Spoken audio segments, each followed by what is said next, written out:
All right, we're here at the Liberty Cross Country course, site of the 2017 Big South Cross Country Championships. Catching up here with the head coach of the Liberty Flames, the host school, Brent Tolsma. Kind enough to take a few moments here for us. And the first time that Liberty is hosting the championships, coach, since 2008. How much work has gone into getting this thing ready? Well, thankfully, I haven't done it all because a tremendous amount of work. The field operations crew at Liberty, even some outside contracted people have been working on this for months to prepare this course. It was in our minds to put it out here a couple years ago already, and it's been a long process, but it looks like we're going to have a great weekend for racing, and the course is going to be ready completely, and we're all really excited about hosting. Yeah, if you get a weather weekend like what we've got here today, temperature in the upper 50s, lots of sunshine, you're going to be in really good shape coming up here this weekend. All right, let's talk a little bit about the race here. First on the men's side, trying to dethrone Campbell. Right now, Campbell seems to be the favorite going in. Your men's team is ranked, however. How do you feel about their chances to get it done? Well, Campbell is really good. They're actually, I believe this week they hit the national ranking. They nationally ranked the top 31 programs in the country, and they're ranked 28th, I believe. So if I'm not mistaken, that's the first time that a Big South school has been ranked in the top 31 in the country. And so our hats go off to them. We certainly respect them. We're speaking on the men's side here. But we still feel like we got a little bit of a shot. So we have a good team.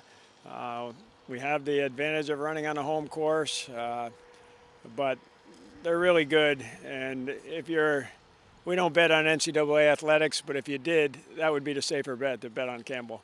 but we're looking forward to the race, and who knows? You got to run the race. That's the thing. It's never done on paper.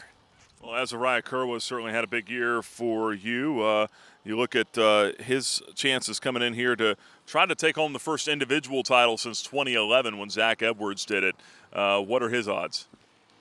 Again, he's going up against a couple guys that will be All-American this year, but in the last time they raced, he was second with one Campbell guy beat him by 0.3 of a second.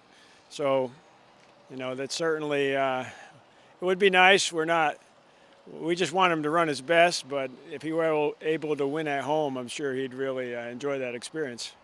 The Lady Flames looking to defend the title from a year ago, but High Point, a big challenge for them. They also won the Liberty Preview last month as well. How much stock do you put in that? High Point has a young squad. They have, I think, 4 freshmen running in their top 5, and that's why we were picked to win the conference, because nobody knew what a good crew they had coming in. If I had a crew like that, I'd be hoping to win, but when you're relying heavily on freshmen, you never can be quite sure what's going to happen. But they're probably even a stronger favorite right now on paper. But as I said before, you don't run the race on paper. It's on the course, so we're going to go out and compete and see what our girls can do. You talk about young athletes. Noelle Palmer, a freshman for you. She's had an outstanding year, hasn't she? Yeah, she's been our top runner. She wasn't on paper coming in. We thought she'd be about 3rd for us this year. So, but a couple of our other runners have had problems, and she's moved up into that spot and is very focused and pretty reliable runner. So she's doing a pretty good job of running up front, even though she is a freshman. Freshman for Liberty has never won the cross-country individual title. Could Noelle Palmer be the first?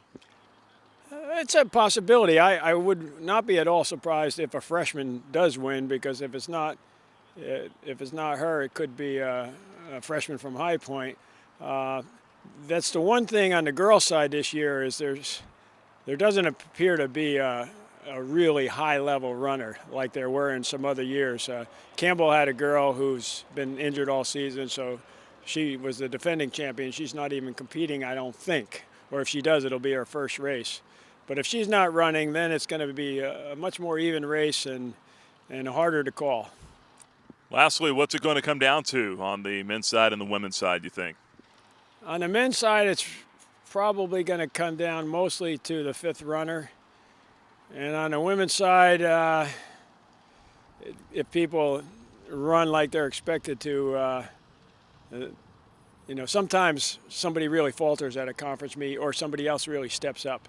Those are the unpredictables. But if it turns out predictable, you got to give the women's race to High Point. All right, well, Coach, hopefully the odds, even though they may not be in your favor, hopefully you'll find a way to come out on top here and have a great story at the end of the day on Saturday. Coach, appreciate the time. Coming up here, it's the men's 8K Saturday morning at 10:30. The women's 5K will follow at 11:30 right here at the Liberty Cross Country Course. For Brant Tolsma, my name is Nick Pierce for the Liberty Flame Sports Network.